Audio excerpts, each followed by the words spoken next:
From Via Benefits by WTW, welcome to Ion 65, a podcast for employers and plan sponsors looking to elevate their retiree healthcare benefits. Today, I get to talk to Sal Trentacoste, a retiree that I spoke with originally back in 2020. He's a former union laborer and definitely not known to sugarcoat anything. Welcome, Sal. I know that a lot has happened in the last few years. Can you share an update about yourself since that time? Since the last time we spoke, I lost my leg, and unfortunately I had to have it done because it was not doing well. And I am now walking around with a permanent prosthetic after only 2.5 years. And I am also an amputee counselor for other amputees. Wow, that is quite a change in life circumstances, mobility potentially. But you can't let any of this stuff get you. You got to fight through it. What were the circumstances that brought it about, if you don't mind me asking or you're sharing? No, not at all. I was a diabetic for a long time, but I wasn't taking care of myself as well as I should. So I had vascular damage in the leg.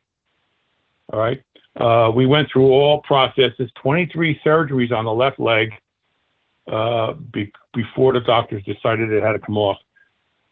It got to the point where before the surgery was done, my orthopedic doctor sent me to a surgeon because the leg was not doing well. So I did what I had to do. I cut the grass. I do the snow. I go walking around. I go, all over the place. And they love my attitude. My attitude is don't let it get to you. And this is what I try to convey to other people. And that's my way of giving something back. Like I said, I'm a firm believer in not letting anything get to me. I've had open heart surgery. I've had all kinds of stuff. I am a certified amputee counselor for the state of PA. So I can talk to people out there. I have a ton of resources to hand them. Links about what it's like to be an amputee. What can they expect from prosthetics and all this other stuff. Would it be fair to say that you are an extensive user of medical care? Yes, I am. And you know what? That's what it's there for. So I trust my doctors. I'm going to be 70 in September. Okay. And I am still kicking butt and taking names.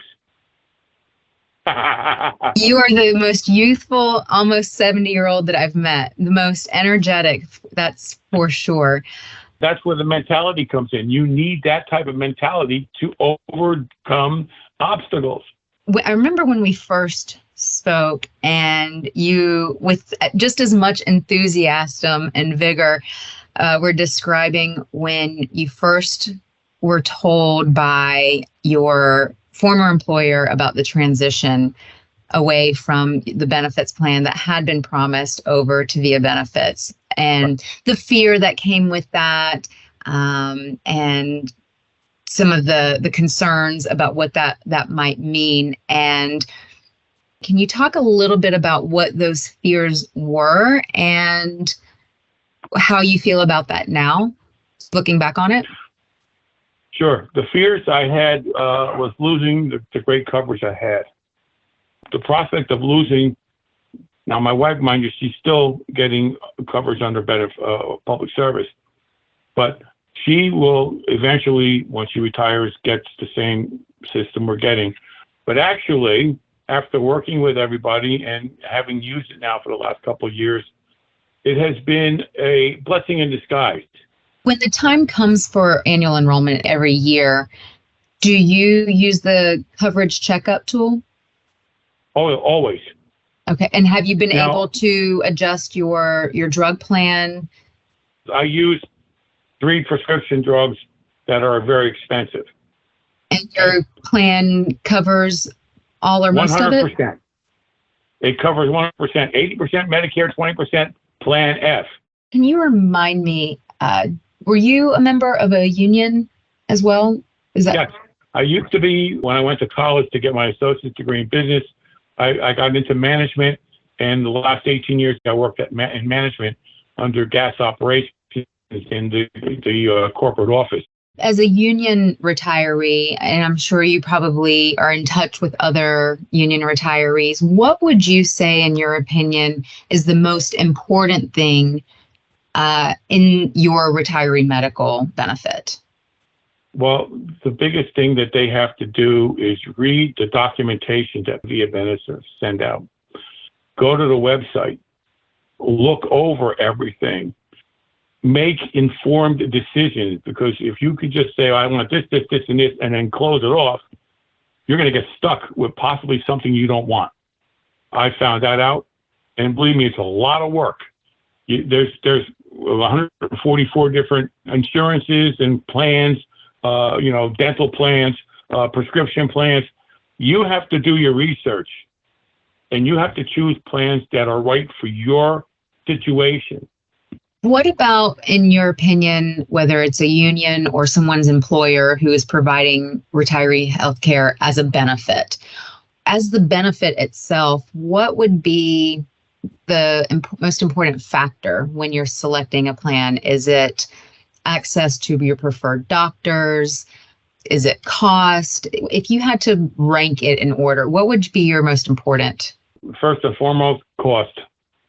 Cost for retirees is extremely expensive, okay? Second of all, and most importantly, the second one is your doctors.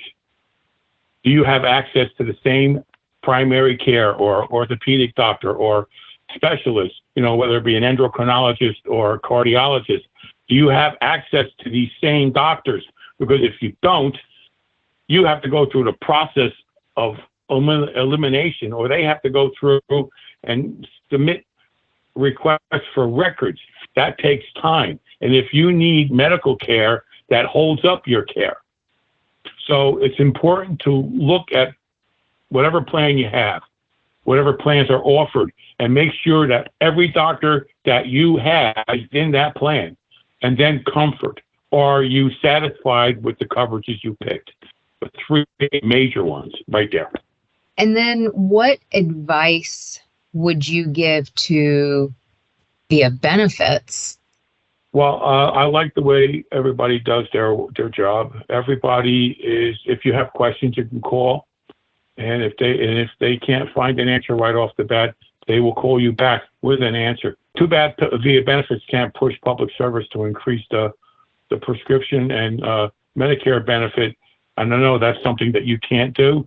So what you're referring to is the HRA, the health reimbursement arrangement, where for anybody who's listening, those would be the dollars that your previous employer provides to you to subsidize and offset the costs of healthcare.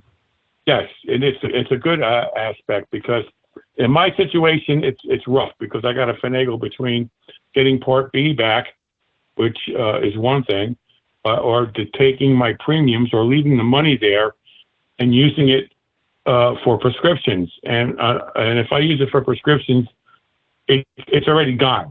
What advice would you give to employers? Now, I know that you said that you would love to see more of an HRA benefit or a higher amount, but what advice would you give to employers when they're selecting or evaluating a marketplace, what to consider? Okay. I would suggest that they look into the overall plan coverages, because that's important, and then make those decisions based on what the actual consumer is going to be getting.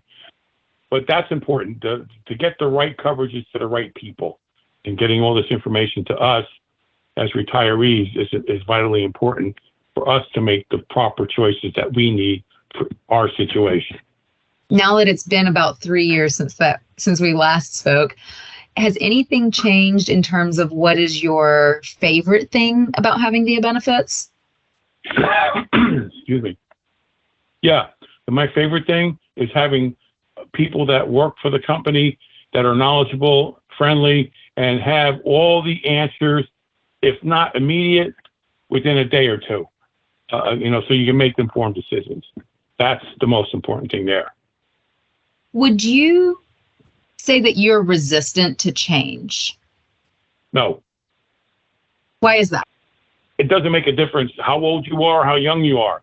Things happen. So whether you allow them to destroy you or allow them to make you stronger, it's important that you be flexible enough to look it over the situation and say, okay, this is something I need to do, and do it. Don't just procrastinate. The reason why I asked that question is because a common sentiment among employers is that their retirees are resistant to change. Would you say that's a misconception of theirs? Well, I would say probably about 50% true and 50% not. Some out there who defy anything that would benefit them because they're rigid, they don't want to change. And there's the other half, like myself, that, well, look, I see the writing on the wall. I'm going to have to do this, this, and this to survive. Well, Sal, it's always amazing to get to speak with you. You really are inspirational, for one, that you don't let anything hold you back and that you're helping others as well. You've been listening to Eye on 65, a podcast by WTW. For more information on VIA benefits and the solutions we provide, visit OptimizeRetireeBenefits.com. That's OptimizeRetireeBenefits.com.